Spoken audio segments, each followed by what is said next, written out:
حضرت بلال فرماتے ہیں بھوک تو بڑی تھی لیکن آج بھوک ساری بھول گئی تھی.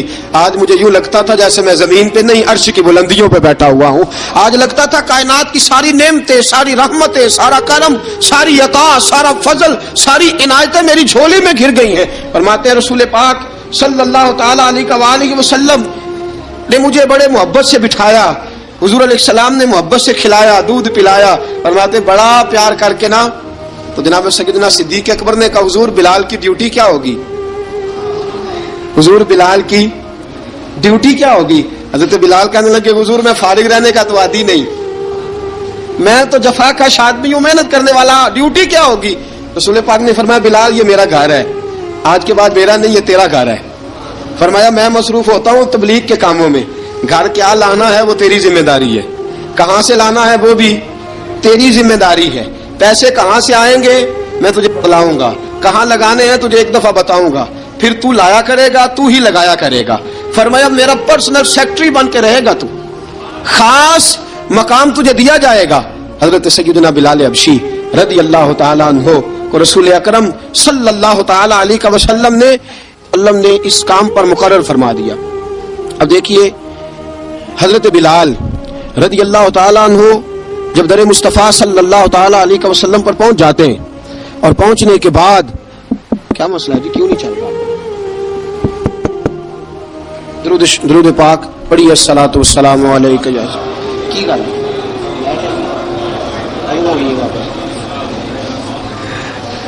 میں یہ گزارش کر رہا تھا کہ حضرت بلال حبشی رضی اللہ تعالیٰ عنہ کو رسول پاک نے یہ ڈیوٹی عطا فرما دی. اب پتہ کیا ہوتا، حضرت پردے کی آیتیں تو ابھی آئی نہیں تھی. حضرت بلال رضی اللہ تعالیٰ عنہ رسول پاک کے ساتھ نکلتے تبلیغ کے لیے، کسی کام کے لیے، سودا سلف لاتے بازار سے. یہ مکے کے دنوں کی بات ہے، مکے کے دنوں کی سودا سلف بازار سے لاتے. اب 4 بیٹیاں تھیں حضرت خدیجہ الکبریٰ کی، گھر کے کام کاج ہوتے تھے. جب ذرا فارغ ہوتے دروازے پہ دستک دیتے. حضرت خدیجہ فرماتی بلال تو آ گیا ہے. وہ دستک سے پہچانتی ہے کہ بلال کے دستک ہے. بلال آ گیا. کہا اماں جی میں سارے کام کاج باہر کے ختم کر آیا ہوں، گھر کا کوئی کام ہے تو ذرا مجھے بتاؤ.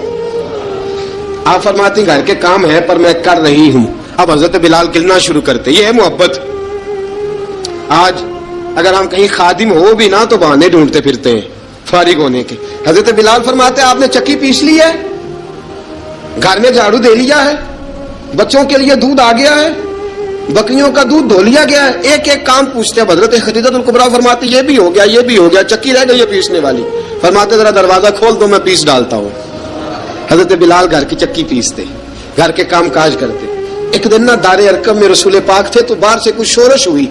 حضرت بلال حبشی کہنے لگے حضور ایک نیزہ نہیں منگوا دیتے مجھے؟ ایک نیزہ. ساری دنیا حضرت بلال کو مؤذن رسول سمجھتی ہے اور ہیں بھی، لیکن حضرت بلال سب سے پہلے نیزہ بردار بھی ہیں. سب سے پہلے نبی پاک کی حفاظت کے لیے نیزہ جس شخص نے اٹھایا ہے، تلوار اٹھانے والے اور ہیں، جان قربان. نیزہ سب سے پہلے حضرت بلال. کہا حضور ایک نیزہ نہیں منگوا دیتے؟ بلال کیا کرنا ہے؟ کہا یا رسول اللہ یہ کافر ہلکی پھلکی شرارت کرتے رہتے ہیں، ذرا میرے ہاتھ میں نیزہ ہوگا نا تو قریب کوئی نہیں آئے گا. یہ کرتے رہتے ہیں نا ہلکی پھلکی شرارت، باز نہیں آتے. نیزہ دے دیں گے نا تو قریب کوئی نہیں آئے گا. اب رسول پاک نے نیزہ دے دیا، منگوا دیا. اب حضرت بلال کے ہاتھ میں نیزہ ہوتا، رسول پاک کے آگے آگے چلتے، آگے آگے آگے آگے نبی کریم صلی اللہ تعالیٰ علیہ وآلہ وسلم دار ارقم میں جا کے تبلیغ کا کام شروع کرتے تو حضرت بلال دروازے پہ نیزہ لے کے کھڑے ہو جاتے. حضور نے فرمایا بلال تو ادھر کھڑا ہو گیا. یا رسول اللہ انشاءاللہ جب تک میں کھڑا ہوں اندر کوئی کافر آ نہیں سکتا، اندر کوئی نہیں آئے گا، میں محافظ بن کے کھڑا ہوں. حضرت بلال حبشی رضی اللہ تعالیٰ عنہ نے ہمیشہ، اور یہ نیزہ ہمیشہ پاس رکھا، بدر میں بھی، احد میں بھی، تبوک میں بھی، یرموک میں بھی، خندق میں بھی. جب نبی پاک نماز پڑھانے کے لیے کھڑے ہوتے تو حضرت بلال نیزہ نبی پاک کے آگے گاڑ دیتے. یہ سترا بن گیا، اب کوئی آگے سے گزرے گا تو اسے تکلیف نہیں ہوگی، گناہ نہیں ہوگا. حضور کے آگے رکھ دیتے. حضرت بلال حبشی نے مکے کے 13 سال سابقون الاولون میں سے ہیں.